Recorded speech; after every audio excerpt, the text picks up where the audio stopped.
Glória a Deus, bom dia. Vamos que vamos.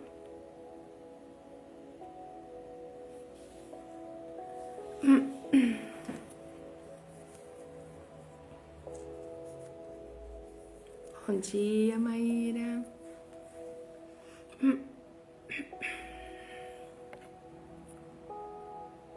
Shalom.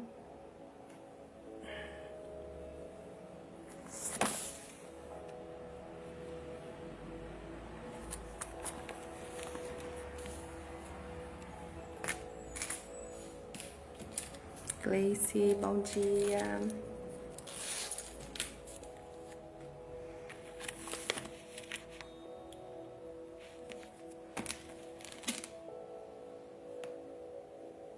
Tá escuro aqui.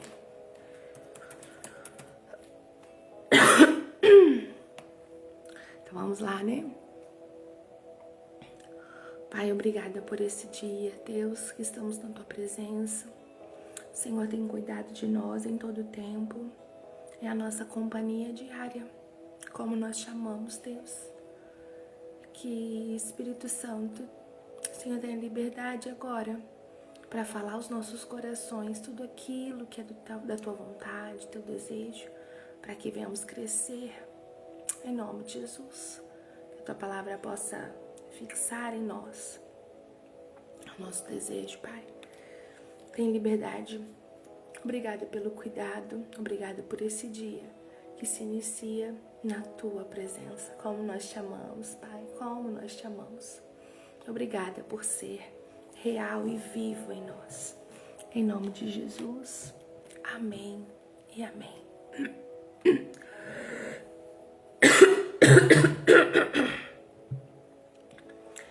Gente, ainda com as tosse por aqui. Mas é a última, em nome de Jesus, o último dia. Profetizo isso.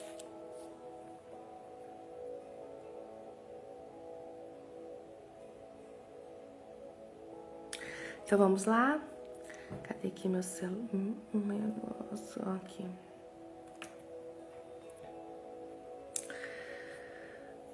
Ele, você também. Bom te ter por aqui. Hoje a leitura é Gênesis 44. Quem tiver com a sua Bíblia aberta aí. Aqui no YouTube também. Deus abençoe. Gênesis 44. Primeiro versículo é assim. Depois disso, José deu ao administrador da sua casa a seguinte ordem. Encha de mantimentos. Também, Felipe. Encha de mantimentos os sacos que esses homens trouxeram, o quanto puderem carregar. E ponha na boca dos sacos o dinheiro de cada um.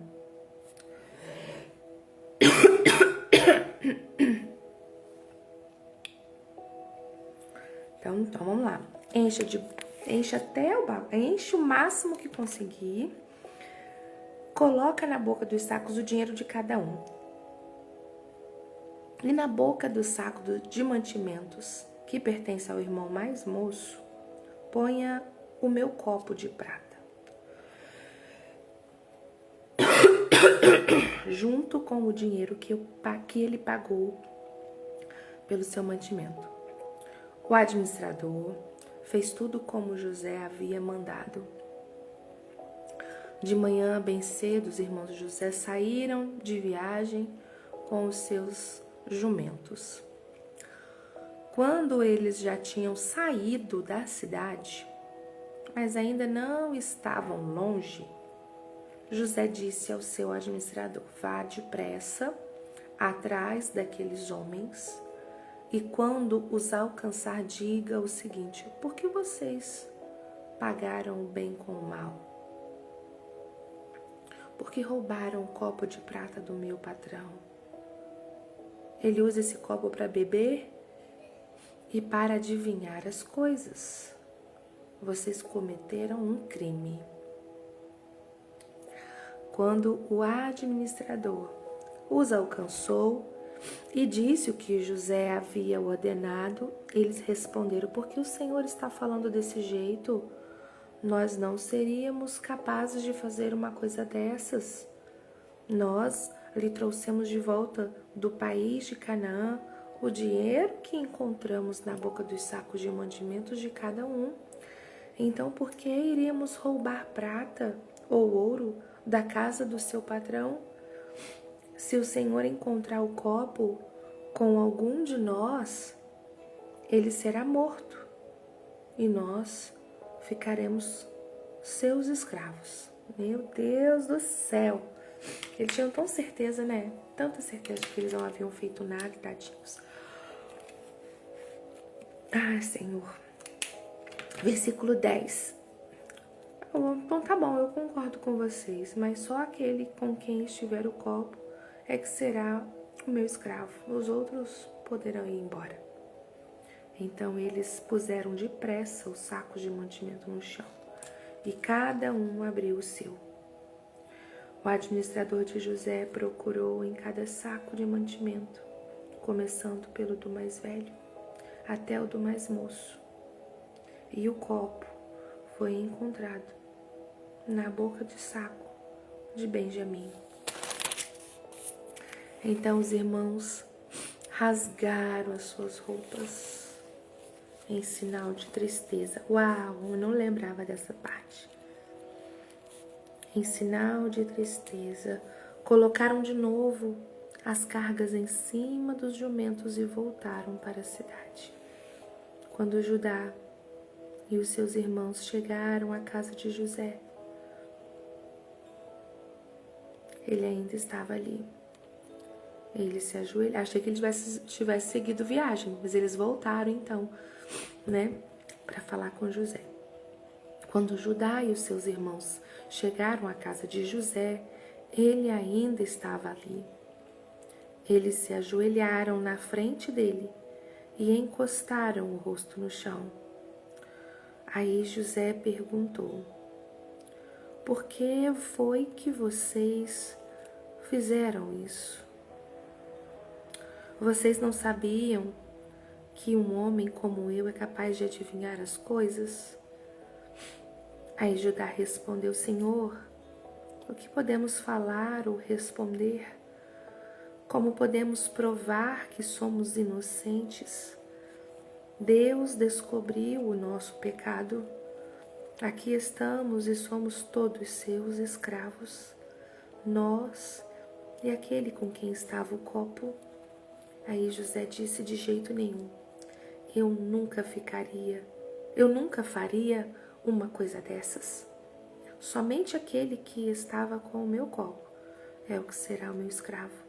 Os outros podem voltar em paz para a casa do pai. Então Judá chegou perto de José e disse: Senhor, me dê licença para lhe falar com franqueza. Não fique aborrecido comigo, pois o Senhor é como se fosse o próprio rei. O Senhor perguntou: vocês têm pai ou outro irmão? Nós respondemos assim: temos pai já velho e um irmão mais moço, que nasceu quando nosso pai já estava velho. O irmão do rapazinho morreu. Agora ele é o único filho da sua mãe que está vivo. E o seu pai o ama muito. Aí o Senhor nos disse para trazer o rapazinho porque desejava vê-lo. Nós respondemos que ele não podia deixar o seu pai, pois se deixasse, o seu pai morreria. Mas o Senhor disse que se ele não viesse, o Senhor não nos receberia. Quando chegamos à nossa casa, contamos ao nosso pai tudo o que o Senhor tinha dito. Depois ele nos mandou voltar para comprar mais mantimentos. Nós respondemos: não podemos ir. Não seremos recebidos por aquele homem se o nosso irmão mais moço não for com a gente. Nós só vamos se o nosso irmão mais moço for junto. Então nosso pai disse: vocês sabem que a minha mulher Raquel me deu 2 filhos. Um deles já me deixou, eu nunca mais o vi. Deve ter sido despedaçado por animais selvagens.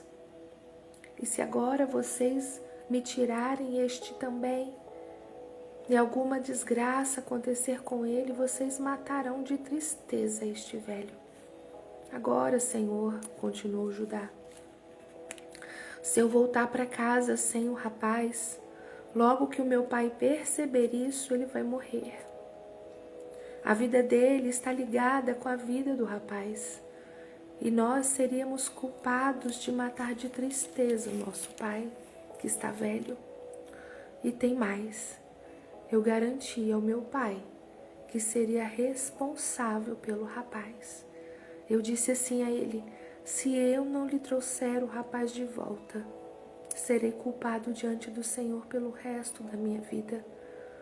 Por isso agora eu peço ao Senhor que me deixe ficar aqui como seu escravo em lugar do rapaz e permita que ele volte com seus irmãos. Como posso voltar para casa se o rapaz não for comigo? Eu não quero ver a desgraça cair sobre o meu pai. Que forte. Que capítulo forte, né, gente? Dá vontade de continuar, né? Ai, vontade de continuar. Amanhã a gente vê o último capítulo, a gente vê o outro capítulo. A gente tá lá na história, meu Deus. Senti a dor de Judá agora. Oh, Pai, obrigada pela leitura desse capítulo, Senhor. Obrigada porque nós aqui temos esse acesso. O Senhor tem estado conosco em todo o tempo, tem falado aos nossos corações. Obrigada por esse privilégio de termos a Tua Palavra como nosso manual de vida. Obrigada, Deus, por cada história aqui contada, descrita para nós. Que em todas elas o Senhor fale, que o Senhor tem desejo para nosso entendimento. Eis-nos aqui, Senhor, prontos para absorver tudo aquilo que o Senhor tem para nos ensinar. Que cada versículo lido possa fixar em nosso coração e em nossa mente. Em nome de Jesus. Amém e amém. Lidiane, Max, Deus abençoe.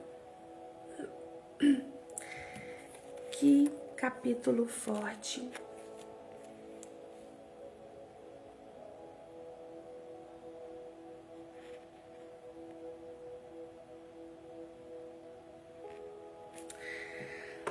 Ai, gente, ouvir Judá contando para José toda a história, a dor e o medo de voltar, contar para o pai e o pai não resistir ao que ele fosse, ao que aconteceu, né?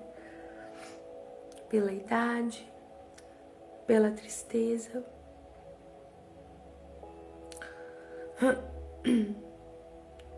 E os irmãos chegaram diante de José agora com as roupas rasgadas, né? José já estava vendo neles a dor, a tristeza, o arrependimento. Eles já sabiam que o que estava acontecendo com eles era um peso do pecado. É o que ele fala, é o que Judá fala no versículo 16. Como nós podemos provar que somos inocentes? Deus descobriu o nosso pecado. Aqui estamos e somos todos seus escravos. Eles sentem já que é tudo em consequência do erro que fizeram com José.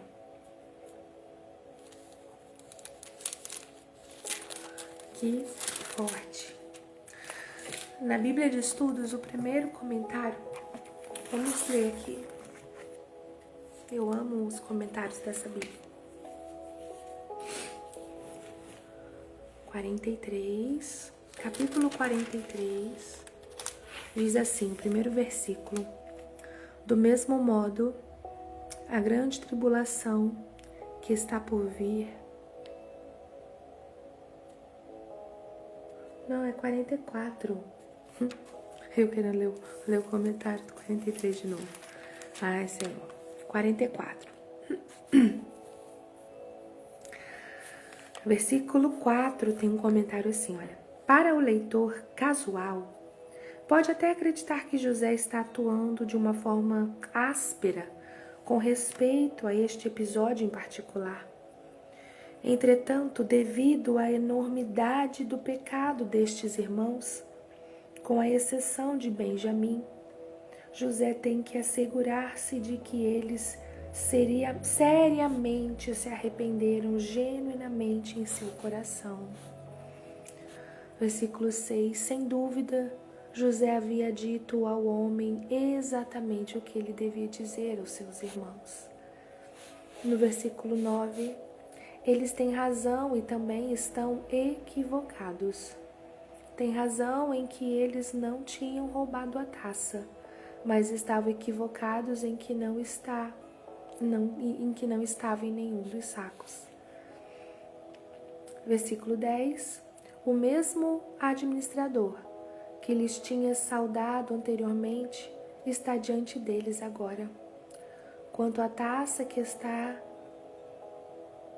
de menos supostamente, ele é o mesmo que tinha posto a taça no saco de Benjamim.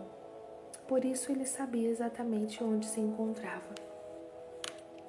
Versículo 14.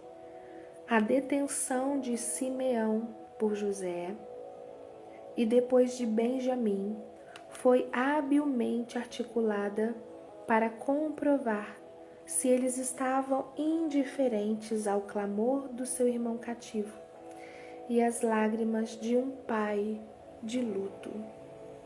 Versículo 16. A angústia de Judá e outros põe de manifesto que já não estavam no coração os homens de uns 20 anos atrás. Os homens. A angústia de Judá e os outros põe de manifesto que já não estavam no coração os homens de uns 20 anos atrás. Ninguém ensina como Deus. Ele sozinho produz na consciência o verdadeiro sentido do pecado e leva a alma para baixo nas profundidades de sua própria condição em sua presença. A iniquidade da que se refere Judá era da venda do seu irmão há muitos anos. Eles só podem pensar neste grande e terrível pecado, a rejeição do seu irmão José. Versículo 17 está dizendo que ele não tem desejo de reter a todos os irmãos, somente o que foi achado, a taça no saco, ou seja, ele queria ficar apenas com Benjamim. Versículo 18, este capítulo contém um dos mais apaixonados rogos que jamais foram feitos de um homem a outro. Judá faz o seu rogo a José.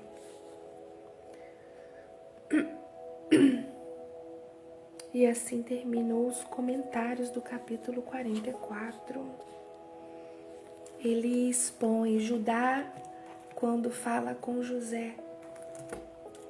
Se dispõe a entregar-se no lugar do irmão, com toda sinceridade e humildade, se posiciona ali como a oferta no lugar do irmão. Que atitude de Judá, né, gente? No capítulo anterior, a gente viu que estavam esperando que essa atitude do posicionamento, tanto com o pai, de prometer algo, fique tranquilo, se acontecer alguma coisa, eu farei isso, que era Rúben, né? Mas foi Judá que tomou a atitude. E aí o comentário foi porque Jesus vem da tribo de Judá. Judá se posicionou e o Senhor já começou a agir ali na vida dele. Judá reconhecendo o que fizeram, se arrependendo do pecado, se entregando como oferta, intercedendo pelo irmão, se abrindo mesmo para José, sem saber quem ele era, né? se abrindo para o rei ali, colocando como se fosse o rei do Egito, contando toda a história com sinceridade e transparência, mas acima de tudo, humildade e arrependimento.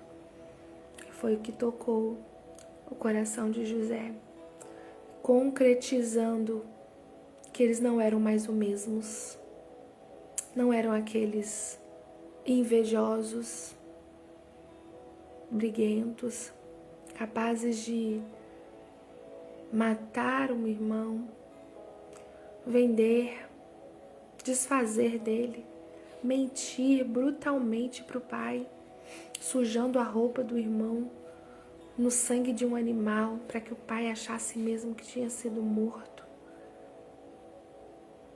Estes já não eram os mesmos. O Espírito Santo estava agindo na vida deles e fazendo com que se arrependessem de fato o que fizeram. Próximo capítulo vamos ver como que José vai reagir após essa petição de Judá para ficar no lugar de Benjamim. A história é linda demais e traz muito ensinamento para nós. Prometeram ali no meio do caminho, aonde tiver esse copo aí, ele vai ser morto. E a gente fica como escravo. Quando viram que era de Benjamim, rasgaram as roupas na hora, em sinal de tristeza. Vocês conseguem imaginar a dor que eles sentiram ali? Porque eles não esperavam, eles sabiam que não tinham feito, porém não imaginavam que estavam numa armadilha. É tremendo, né, gente? Que ensinamento.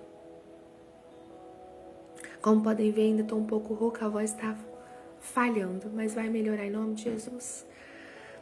Eu espero que a palavra do Senhor complete em nossos corações no dia de hoje. Tudo isso que nós temos aprendido aqui, o Espírito Santo traz para nós, para o nosso conhecimento e nosso entendimento, conforme a vontade dEle. Amanhã lemos um outro capítulo. O Espírito Santo trará novamente um novo maná para nós. Como é bom, né, gente? Termos esse acesso, esse alimento novo diário. E que o Espírito Santo possa ser a sua companhia, ser aquela presença convidada e indispensável. Que onde você estiver, Ele esteja junto. Amém? Deus te abençoe. Fiquem com Deus. E amanhã nós estaremos juntos, se Deus quiser. Beijo, bom dia. Até amanhã. Tchau, Deus abençoe.